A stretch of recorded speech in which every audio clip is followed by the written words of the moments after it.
হরে কৃষ্ণ। আজ 11ই চৈত্র 1431 ও 25শে মার্চ 2025 মঙ্গলবার একাদশী পাপমোচনী। এই পাপমোচনী একাদশীর দিনে আমি ভাগবতম পাঠ করছি। আজ আমি পাঠ করছি শ্রীমদ্ ভাগবতমের প্রথম ভাগ, চতুর্থ স্কন্ধ। হরে কৃষ্ণ। চতুর্থ স্কন্ধ, প্রথম ভাগ, অষ্টম অধ্যায়, ধ্রুব মহারাজের গৃহত্যাগ ও বনগমনের শ্লোক 46 থেকে 52। নারায়ণ হে নারায়ণ, ভবভয় হরণম নারায়ণ, লক্ষ্মীকান্তম কমলনয়নম মঙ্গলচরণম নারায়ণ। শ্লোক 46। তরুণং রমণীয়াঙ্গমরুণষ্টেক্ষোনাধরম প্রণতাশ্রয়ণং নৃম্নং শরণ্যং করুণার্ণবম। হরে কৃষ্ণ। করুণার্ণবম। অনুবাদ। নারদ মুনি বললেন, ভগবানের রূপ সর্বদাই তরুণ। তার দেহের প্রতিটি অঙ্গ সুন্দরভাবে গঠিত এবং নিখুঁত। তার চক্ষু এবং ওষ্ঠাধর উদীয়মান সূর্যের মতো রক্তিম। তিনি সর্বদাই শরণাগতকে আশ্রয় দান করতে প্রস্তুত এবং যে সৌভাগ্যবান ব্যক্তি তাকে হরে কৃষ্ণ অবলোকন করেন তিনি পূর্ণ তৃপ্তি অনুভব করেন। তাই হরে কৃষ্ণ, তিনি সর্বদাই শরণাগতের প্রভু হওয়ার যোগ্য, কারণ তিনি হচ্ছেন করুণার সিন্ধু। হরে কৃষ্ণ। কারণ তিনি হচ্ছেন করুণার সিন্ধু। তাৎপর্য, প্রতিটি ব্যক্তিকেই কোনো ঊর্ধ্বতন শক্তির শরণাগত হতে হয়। আমাদের জীবনের সেটি হচ্ছে স্বাভাবিক অবস্থা। বর্তমান অবস্থায় আমরা সমাজ, রাষ্ট্র, পরিবার, রাজ্য বা সরকারের কারো না কারোর শরণাগত হওয়ার চেষ্টা করছি। শরণাগতির এই পন্থা বিদ্যমান রয়েছে, কিন্তু তা কখনোই পূর্ণ নয়, কারণ যে ব্যক্তি বা সংস্থার শরণাগত আমরা হচ্ছি তা অপূর্ণ এবং আমাদের শরণাগতিও বহু উদ্দেশ্য প্রণোদিত হওয়ার ফলে অপূর্ণ। জড়জগতে কেউই শরণ গ্রহণের যোগ্য নয় এবং কেউই একেবারে বাধ্য না হলে পূর্ণরূপে কারো শরণাগত হতে চায় না।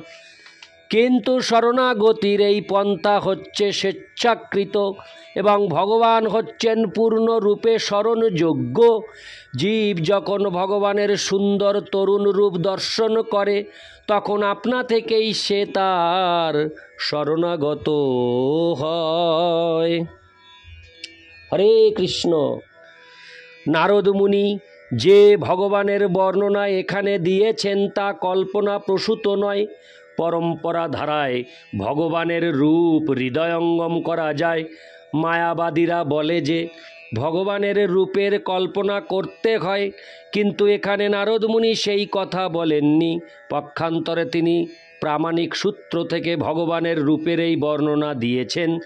তিনি নিজেই হচ্ছেন একজন মহাজন এবং বৈকুণ্ঠ লোকে গিয়ে তিনি স্বয়ং ভগবানকে দর্শন করতে পারেন।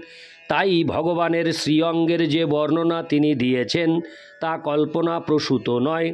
কখনো কখনো আমরা আমাদের শিষ্যদের ভগবানের রূপের বর্ণনা দিই এবং সেই অনুসারে তারা তার ছবি আঁকে।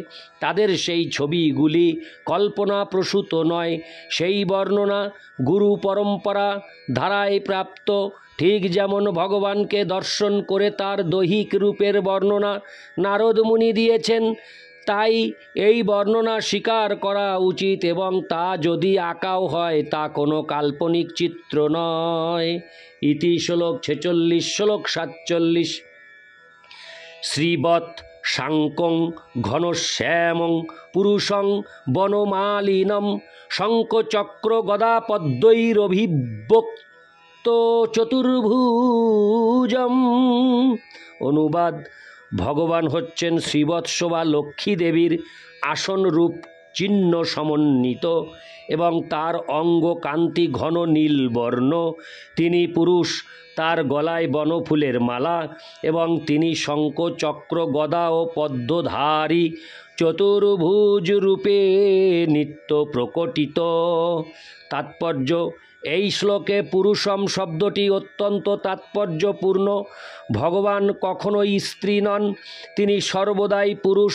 তাই নির্বিশেষবাদীরা যে স্ত্রী রূপে ভগবানের কল্পনা করে তা ভ্রান্ত। প্রয়োজন হলে ভগবান স্ত্রী রূপে আবির্ভূত হন, কিন্তু তার নিত্য রূপে তিনি হচ্ছেন আদি পুরুষ। ভগবানের স্ত্রী রূপ হচ্ছেন সৌভাগ্যের অধিষ্ঠাত্রী লক্ষ্মী, রাধা রানী, সীতা প্রভৃতি দেবীগণ। এই সমস্ত সৌভাগ্যের অধিষ্ঠাত্রী দেবীগণ ভগবানের সেবিকা, তারা পরম পুরুষ নন, যা নির্বিশেষবাদীরা ভ্রান্তভাবে কল্পনা করে। নারায়ণ রূপে শ্রীকৃষ্ণ সর্বদা চতুর্ভুজ। কুরুক্ষেত্রের রণাঙ্গনে অর্জুন যখন শ্রীকৃষ্ণের বিশ্বরূপ দর্শন করতে চেয়েছিলেন, তখন ভগবান তাকে তার এই চতুর্ভুজ নারায়ণ রূপ প্রদর্শন করেছিলেন। কোনো ভক্ত মনে করেন যে শ্রীকৃষ্ণ হচ্ছেন নারায়ণের অবতার, কিন্তু ভাগবত মতাবলম্বীদের হরে কৃষ্ণ কিন্তু ভাগবত মতাবলম্বীরা বলেন যে নারায়ণ হচ্ছেন শ্রীকৃষ্ণের প্রকাশ। ইতি শ্লোক 47। শ্লোক 48। কিরীটিনং কুণ্ডলীনং কেয়ুর্বলয়ান্বিতম কৌস্তুভাভরণ গ্রীবং পীত কৌশেয়বাসসম। অনুবাদ: পরমেশ্বর ভগবান শ্রী বাসুদেবের সমগ্র অঙ্গ রত্নভূষণে বিভূষিত। তার মাথায় রত্ন খচিত মুকুট, গলায় কণ্ঠহার এবং হাতে বলয়। তার কণ্ঠে কৌস্তবমণি শোভা পাচ্ছে এবং তার পরনে পীত পট্টবস্ত্র। ইতি শ্লোক 48। শ্লোক 49। কাঞ্চী কলাপপর্যস্তং লসৎকাঞ্চন নূপুরম দর্শনীয়তমং শান্তং মনোনয়নবর্ধনম।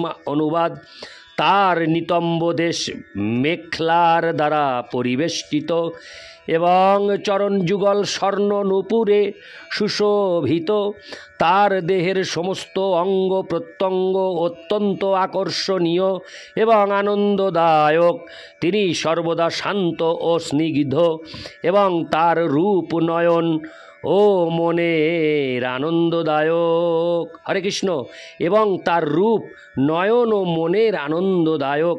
ইতি শ্লোক 49। শ্লোক 50। পদভ্যাং নখমণিশ্রেন্না বিলসদ্ভ্যাং সমর্চতাম হৃৎপদ্মকর্ণিকাধীষ্ণমাক্রমাত্তন্নবস্থিতম।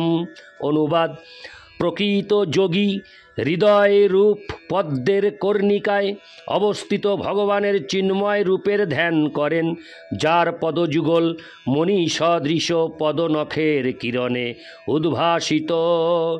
ইতি শ্লোক 50। শ্লোক 51।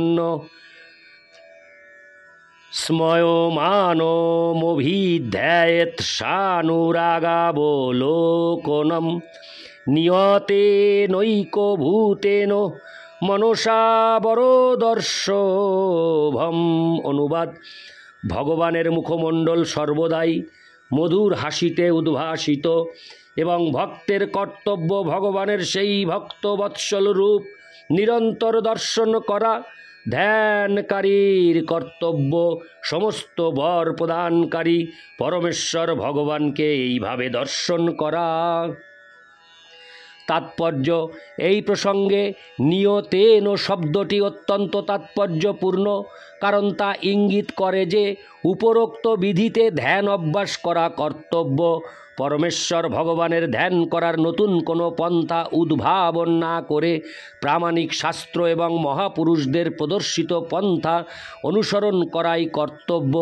এই অনুমোদিত পন্থায় নিরন্তর পরমেশ্বর ভগবানের রূপের চিন্তা করে মনকে একাগ্রীভূত করতে হয়, যতক্ষণ পর্যন্ত না মন সমাধিতে স্থির হয়। হরে কৃষ্ণ, স্থির হয়। এখানে এক ভূতেন শব্দটি ব্যবহার হয়েছে, যার অর্থ হচ্ছে গভীর মনোযোগ এবং একাগ্রতা সহকারে কেউ যদি ভগবানের শ্রী অঙ্গের ধ্যানে মনকে একাগ্রীভূত করেন, তাহলে তার কখনো অধঃপতন হবে না। ইতি শ্লোক 51, শ্লোক 52। এবং ভগবত রূপং সুভদ্রং ধ্যায়ত মনঃ নির্বৃত্তা পরয়া তূর্ণং সম্পন্নং ন নিবর্ততে। অনুবাদ: যিনি এইভাবে সর্বদা ভগবানের মঙ্গলময় রূপের ধ্যানে মনকে একাগ্রীভূত করেন, তিনি অচিরেই সমস্ত জড় কলুষ থেকে মুক্ত হন এবং তিনি কখনো ভগবানের ধ্যান থেকে বিচ্যুত হন না। তাৎপর্য: নিরবচ্ছিন্ন ধ্যানকে বলা হয় সমাধি। যে ব্যক্তি নিরন্তর ভগবানের দিব্য প্রেমময়ী সেবায় যুক্ত, তিনি কখনোই এখানকার বর্ণনা অনুসারে ভগবানের রূপের ধ্যান থেকে বিচ্যুত হতে পারেন না। পাঞ্চরাত্রিক বিধি অনুসারে অর্চন মার্গে মন্দিরে ভগবানের শ্রী বিগ্রহ আরাধনার মাধ্যমে ভক্ত নিরন্তর ভগবানের চিন্তা করেন, সেটি হচ্ছে সমাধি।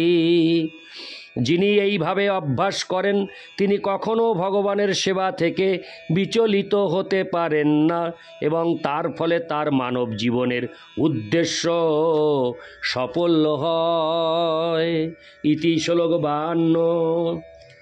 নারায়ণ হে নারায়ণ ভবভয়হরণম নারায়ণ। হরে কৃষ্ণ।